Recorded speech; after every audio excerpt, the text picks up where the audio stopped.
Ya, topik kita hari ini adalah tentang hukum Taurat dan kasih karunia. Bukan hukum Taurat versus hukum kasih karunia. Hukum Taurat dan kasih karunia tidak berlawanan. Nanti akan saya tunjukkan hukum Taurat itu pun adalah kasih karunia. Itu adalah anugerah dan rahmat Bapa Yahweh. Nah, di sini butuh banyak pemahaman karena salah satu topik yang di zaman kita ini yang masih sangat sulit dipahami adalah hubungan hukum Taurat dan kasih karunia. Tetapi puji Bapa Yahweh, firman menolong kita, Roh Kudus menolong kita untuk memahami ini. Ini bukan dua hal yang berlawanan, tetapi dua hal yang sejajar. Nah, karena hukum Taurat itu sangat luas, jadi kita harus hati-hati, harus waspada. Yang mana yang dikatakan oleh Rasul Paulus dengan matinya sebagai manusia, hukum Taurat dengan segala ketentuannya telah diselipkan. Nah, kita harus memahami apa yang dimaksud Rasul Paulus itu, hukum Taurat mana yang dimaksudkan dia. Karena Rasul Paulus sendiri juga bersaksi, aku tidak hidup di luar hukum Elohim. Haleluya. Oke, kita akan mulai dari pengantarnya dulu.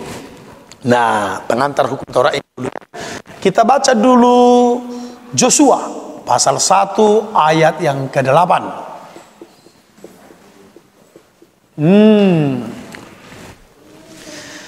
Tetap janganlah engkau lupa memperkatakan kitab Taurat ini, tetapi renungkanlah itu siang dan malam, supaya dengan berhati-hati sesuai dengan segala yang tertulis di dalamnya, dan engkau akan beruntung. Nah, firman Tuhan jelas memerintahkan kita jangan lupa memperkatakan kitab Taurat. Karena kalau kita rajin memperkatakan kitab Taurat, rajin memikirkannya, merenungkannya siang dan malam, kita akan beruntung, kita akan berhasil, kita akan sukses di dalam hidup kita. Loh, kok ada orang berkata gak berlaku lagi hukum Taurat?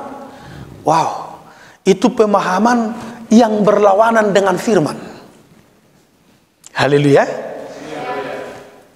Ini di zaman Joshua. Nah, kita lihat raja yang berkenan di hadapan Bapa Yahweh. Aduh, sayang kali anak-anakku ini. Where is them? Nanti nggak dengar ya. Padahal kita mau melaju kencang. Aduh. Oke lah, supaya saudara juga tidak rugi ya. Kita akan lihat dulu Mazmur 1 ayat 1 sampai 3. Wow. Apa itu?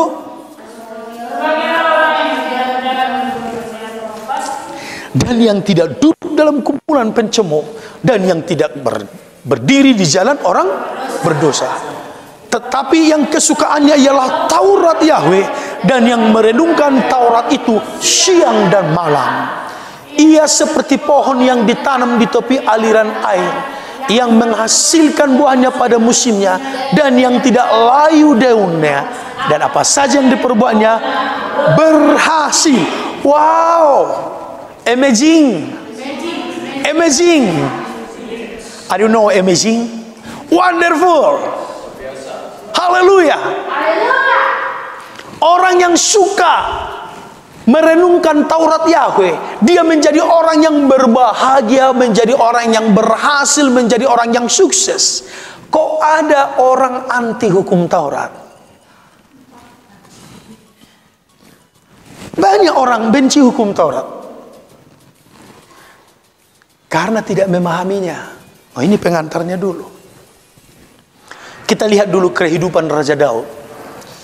Nah, karena kalau saya membahas nanti mulai dari awal, panjang sekali waktu kita. Padahal waktu kita tinggal satu sesi ini.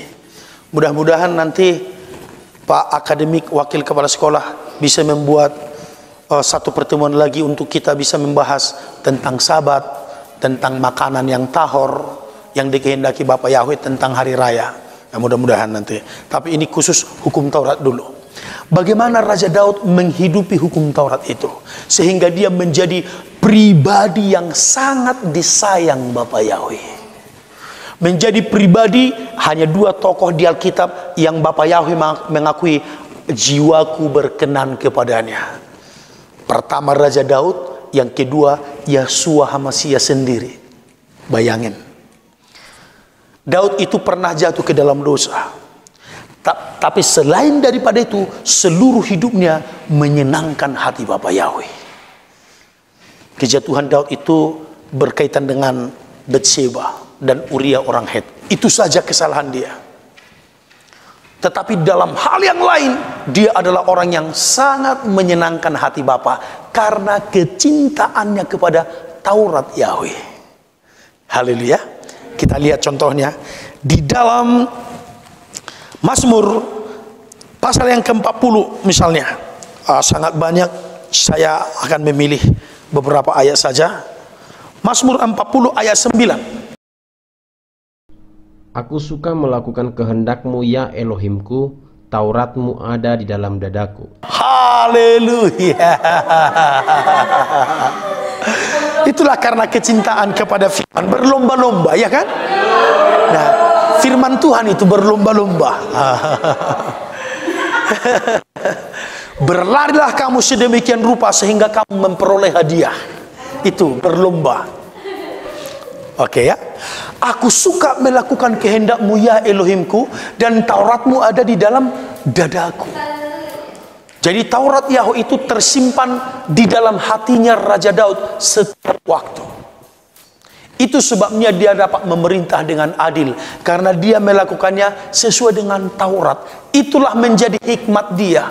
Taurat itulah menjadi kebijaksanaan Raja Daud. Taurat itulah menjadi pengertian yang membimbing dia mengenal Bapa Yahweh. Haleluya. Kita lihat lagi Mazmur 119 ayat 70.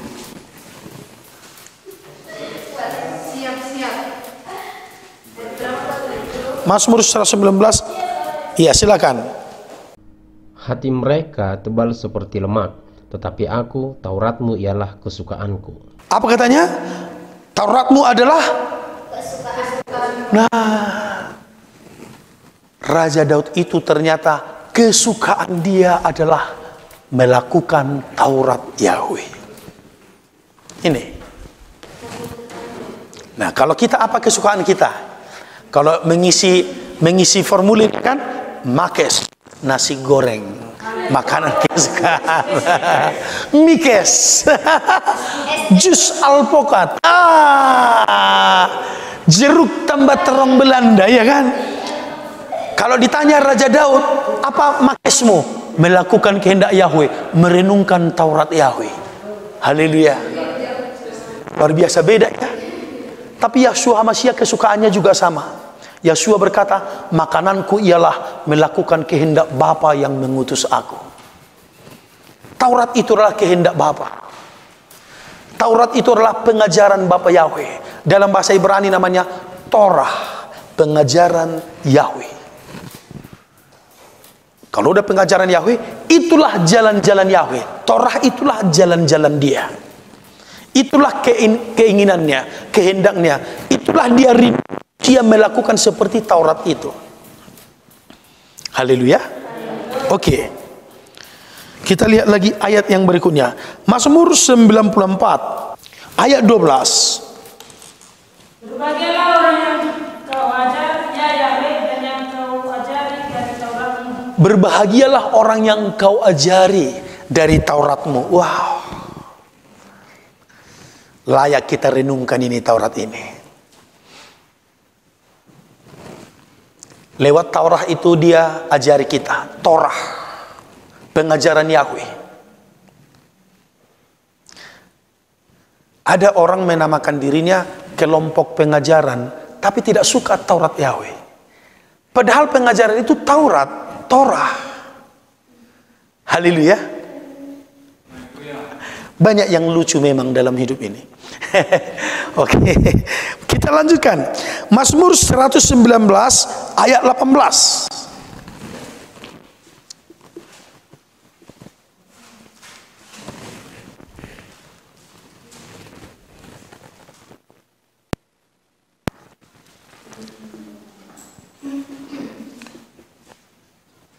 Mazmur 119 ayat 18.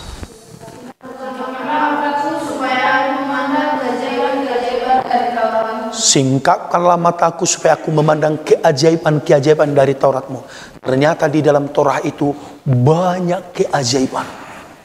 Banyak keajaiban. Oh, kalau saudara rindu mengalami keajaiban Bapa Yahweh, renungkan Taurat Yahweh.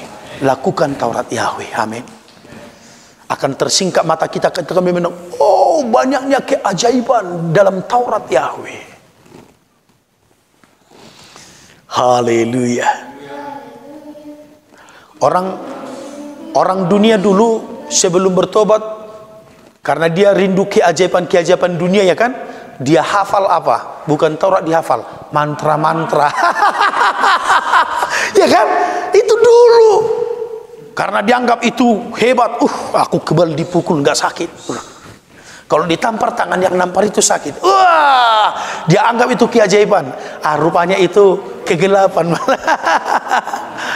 Padahal di dalam Taurat banyak keajaiban yang luar biasa, yang mengubah hidup kita, mengubah perspektif kita, cara pandang kita terhadap hidup ini, terhadap lingkungan, terhadap sekitar kita, terhadap surga, terhadap Tuhan, terhadap segala-galanya, sehingga kita dapat memandang dengan tepat dan benar, bukan prasangka.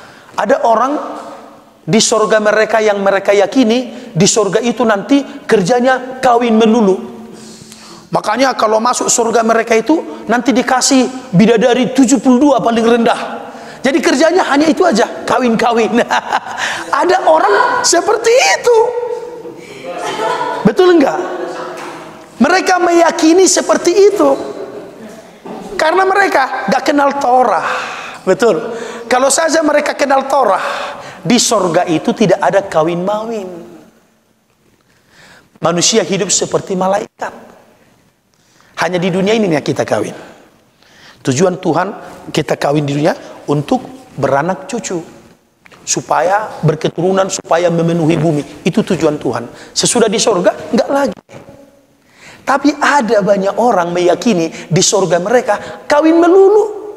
Itu paling rendah 72 bidadari. Ada 1000. Entah berapa ribu itu. Jadi kerjanya hanya itu melulu. Bayangin. Itulah khayalannya.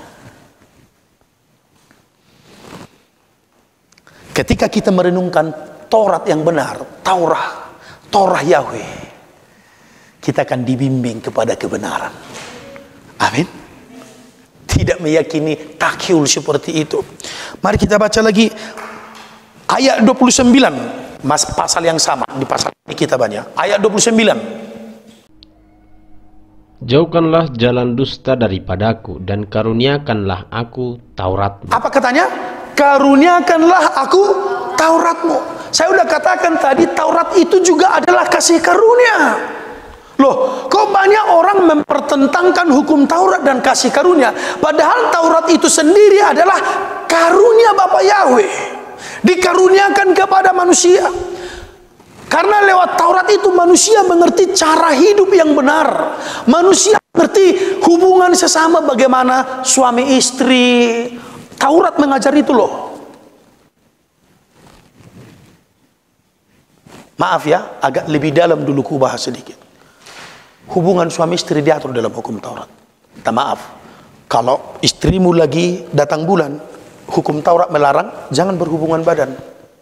Itu sudah tertulis di Taurat. Gak usah ku bacalah, karena kalian masih lajang. Ya, Taurat mengajarkan itu loh.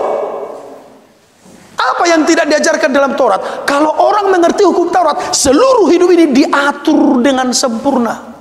Taurat mengajarkan istri tunduk kepada suami. Betul enggak? Taurat mengajarkan hormat kepada orang yang ubanan, orang yang lebih tua daripada kita, yang senior. Kurang apa lagi Taurat itu? Kalau ketemu orang tua lebih tua dari kita, Pak, sapa dia. Duluan kitanya apa? Ya anakku, tidurnya kalian anakku sayang. Jam 12, jam 1. Oh, berarti kalian keluar tadi sebelum pengumuman terakhir. Oke. Dimaafkan. Oke lah, nggak apa-apa ya. Oke, dicatat ini. Cuma hilang yang pengantarnya tadi, nggak sempat dengar ya, pada penting sekali ya. Oke lah, nggak apa-apa, ikuti saja. Taurat mengajarkan apa saja? Semuanya. Janganlah membuat batu sandungan di depan orang yang buta. Kurang apa hukum Taurat itu? Ya kan? Haleluya. Bisnis, hukum dagang diatur dalam Taurat. Jangan ada dua neraca dalam pundi-pundimu. Jangan menipu, membuat timbangan yang menipu, diajar dalam hukum Taurat. Kalau kamu berbisnis supaya diberkati Bapak Yahweh usahamu, jangan setel kilomu. Kamu jual gula pasir, kamu setel 9 ons. Ketika di kilo, oh udah 1 kilo, padahal aslinya 9 ons. Gak boleh itu. Taurat mengajarkan itu. Haleluya. Jangan membiarkan ladangmu ditumbuhi semak belukar. Makanya harus orang rajin. Taurat mengajarkan jangan malas. Pemalas itu harus berguru kepada semut. Semut tanpa pengatur, tanpa mandor, tanpa mimpin, kerja terus. Haleluya. Taurat mengajarkan segala hal. Hubungan orang tua anak diajarkan. Anak-anak harus menghormati orang tua. Orang tua harus mengajarkan firman Bapak Yahweh berulang-ulang. Ajarkanlah itu kepada anak-anakmu berulang-ulang. Ketika engkau berjalan, ketika engkau duduk, ketika engkau sedang tidur, ajarkan firmanku. Apa yang tidak diajarkan dalam Taurat?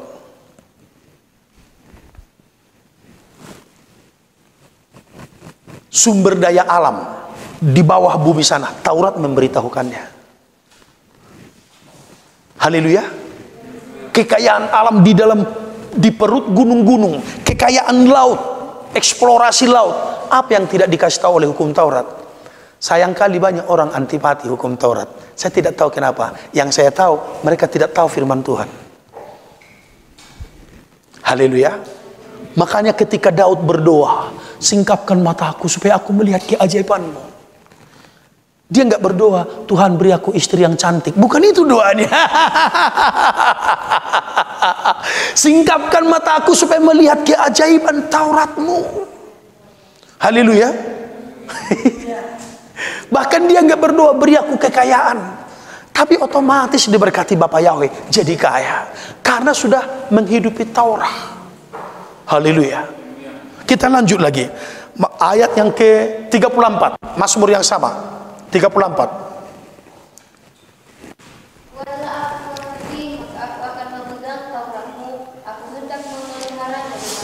Aku hendak memeliharanya dengan segenap hati, bukan mendua hati, bukan bimbang.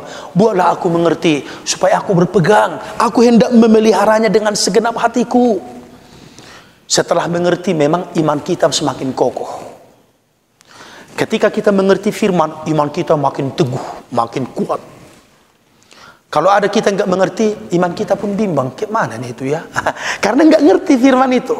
Ketika mengerti, iman kita seteguh batu karang. Kokoh. Datang ombak-ombaknya yang hancur. Haleluya. Datang gelombang badai persoalannya yang hancur. Kita tegar. Karena udah mengerti firman itu. Maka kita punya kerinduan. Aku hendak memeliharanya dengan segenap hati. Haleluya. Oke. Ayat 51. Ayat 44. Silakan. Aku hendak berpegang pada Tauratmu senantiasa untuk seterusnya dan selamanya. Itu komitmen Raja Daud itu loh. Aku hendak berpegang kepada Tauratmu untuk seterusnya sampai selamanya. Seumur hidupku sampai selamanya. Itulah yang hendak ku pegang. Jangan kita pegang dusta atau kebohongan atau filsafat kosong, rugi. Oh, yang dihafal-hafal filsafat. Yang dihafal mantra. Aduh, rugi. Peganglah Taurat Yahweh sampai selamanya. Sampai selamanya, amin. Nah, lanjut. Ayat 51, pasal yang sama ini terus. Orang-orang yang kurang ajar sangat mencemoohkan aku. Iya. Tapi aku tidak menyimpang dari Tauratmu. Orang yang suka mencemooh itu karena tidak tahu Taurat. Itu namanya kurang ajar. Tetapi walaupun dicemooh, walaupun dihina, walaupun dicaci maki, Raja Daud tidak mau menyimpang dari Taurat Yahweh. Tetap dia pegang teguh. Dia ingin membalas, Taurat berkata mengampuni. Taurat sudah mengajarkan pengampunan loh.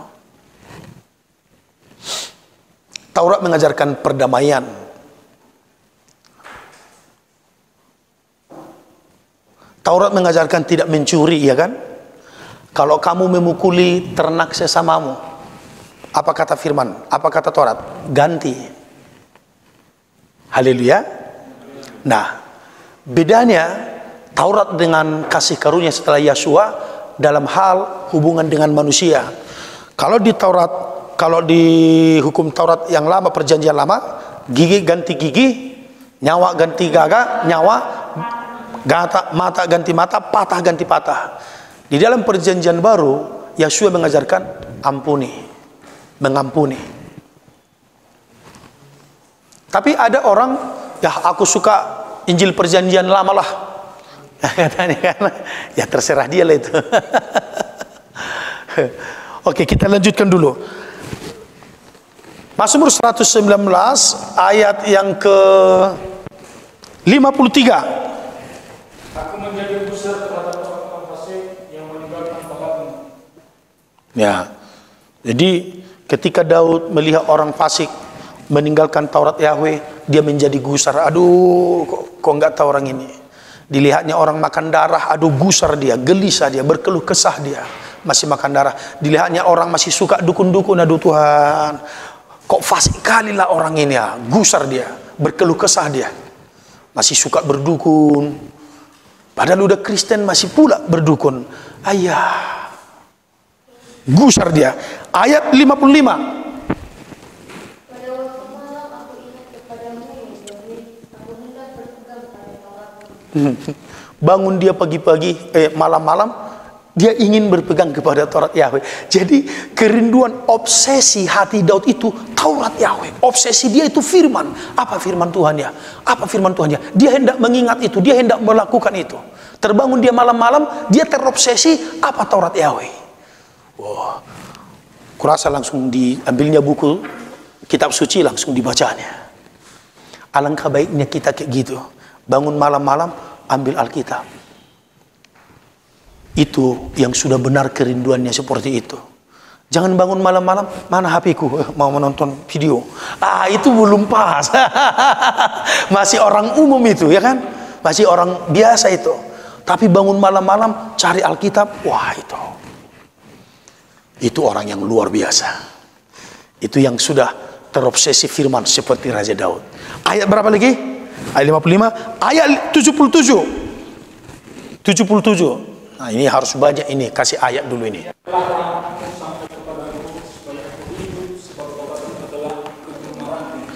Biarlah rahmatmu sampai kepadaku. Ingat, Taurat itu adalah rahmat Bapa Yahweh.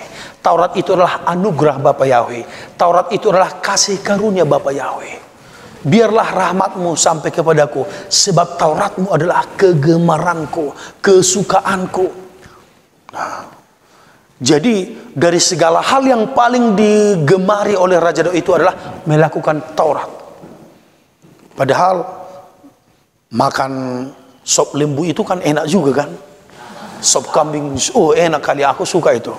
Tapi Raja Daud bukan itu kegemaran dia. Walaupun itu enak juga, tapi kegemaranku adalah melakukan Tauratmu.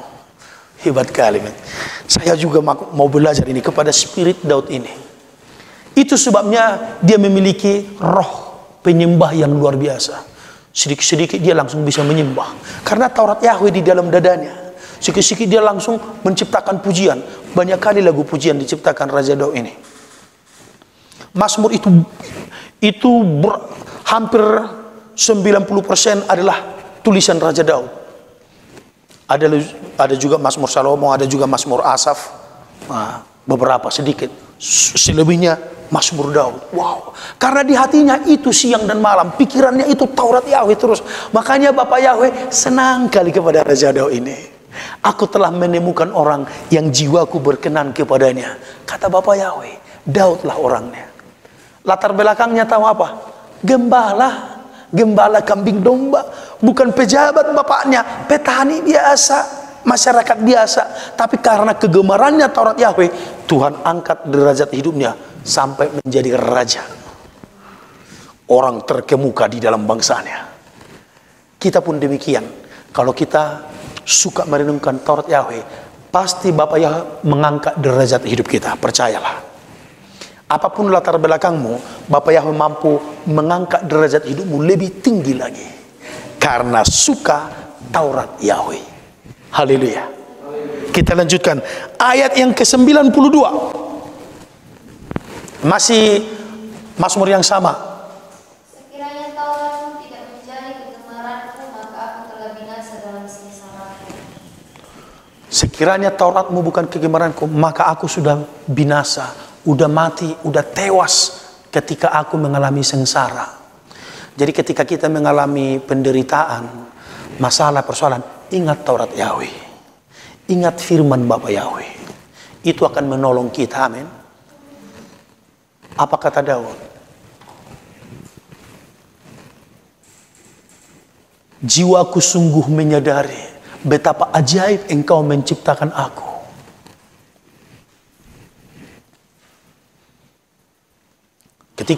Ketika Daud menghadapi pemberontakan Absalom, Daud mengingat Bapak Yahweh, aku berharga. Dia enggak putus asa.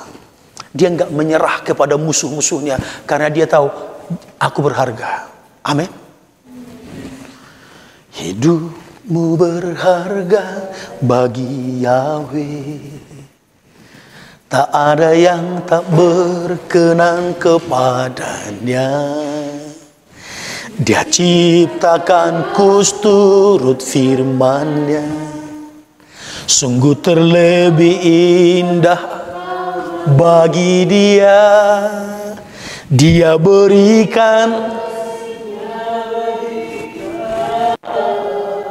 Dia telah relakan segala-galanya. Dia disalib untuk tebus dosa kita.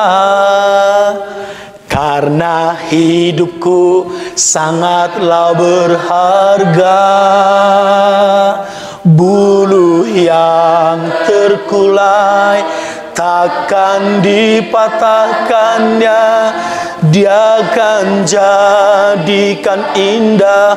Sungguh lebih berharga sumbu yang telah pudar, takkan dipadamkannya. Dia akan jadikan terang untuk kemuliaan-Nya. Haleluya. Apapun masalah yang kita hadapi, ingat hidupmu sangat berharga bagi Tuhan. Mungkin orang lain tidak menghargakan kita, bahkan mungkin orang tua kita enggak menghargakan kita, bisa jadi loh. Tapi Yahweh, Yeshua Mashiach tetap sayang kepada kita. Jangan pernah menyerah. Haleluya. Ayat yang ke-97. Oh my God, betapa aku cintai Torahmu, aku merenungkannya sepanjang hari. Berarti pikirannya Daud itu Taurat aja, sepanjang hari itu aja. Bukan yang lain-lain. Dia hanya memikirkan Taurat Yahweh sepanjang hari. Pantasan Bapak Yahweh sangat senang kepada dia. Oh luar biasa, agak ku percepat dulu ini. Ayat 109. Pasal yang sama. Daud ini ternyata orang yang suka bertaruh nyawa. Artinya di dalam melakukan segala sesuatu, dia rela berkorban habis-habisan. Amin. Menghadapi orang Filistin, menghadapi musuh yang kuat, dia nggak pernah takut. Dia bertaruh nyawa. Tetapi yang tak pernah dilupakannya adalah Taurat Yahweh. Tetap ada di dadanya. Luar biasa. Wow. Dia bukan orang yang terlalu sayang diri gitu loh. Takut, aku takut capek. Nah disuruh kerja, nanti aku takut hitam kena matahari, gitu. Daud nggak kayak gitu. Dia orang yang siap bertarung nyawa untuk melakukan kehendak bapaknya. Amin. Haleluya. Saya percepat. Ayat 113. Orang yang bimbang hatiku benci, tetapi Tauratmu kucintai. Yang bimbang hatiku benci, tetapi Tauratmu kucintai. Jangan mau mendua hati. Ayo kita teguhkan iman kita, lakukan Taurat Yahweh. Jangan bimbang. Ayat 126.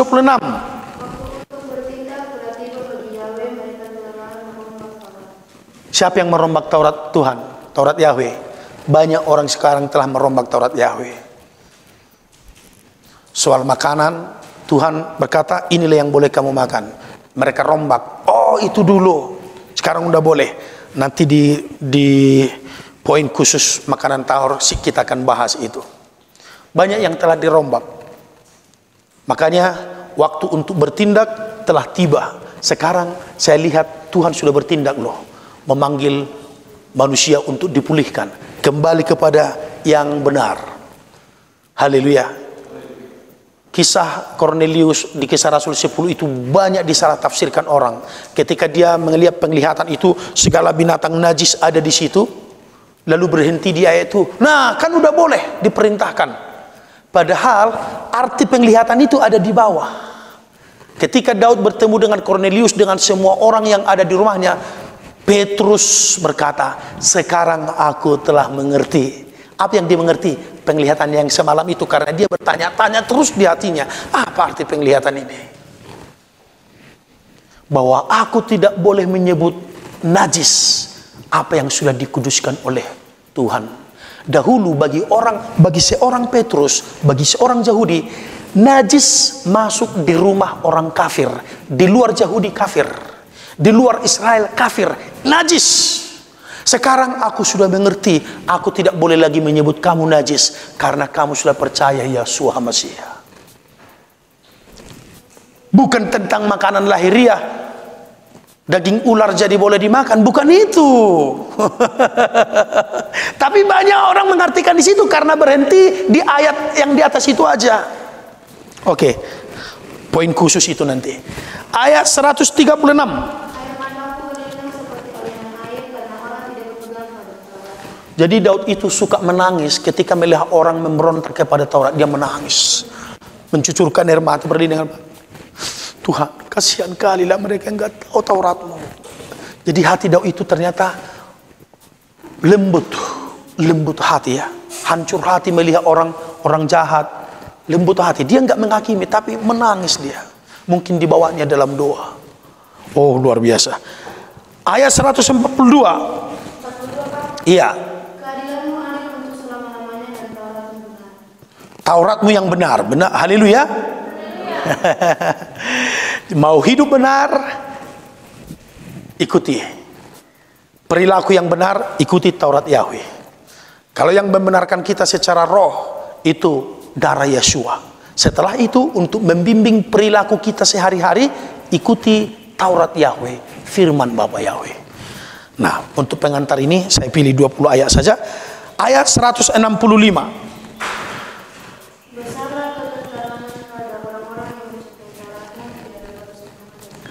Orang yang mencintai Taurat Yahweh, tidak ada batu sandungan, tidak ada halangan, tidak ada rintangan.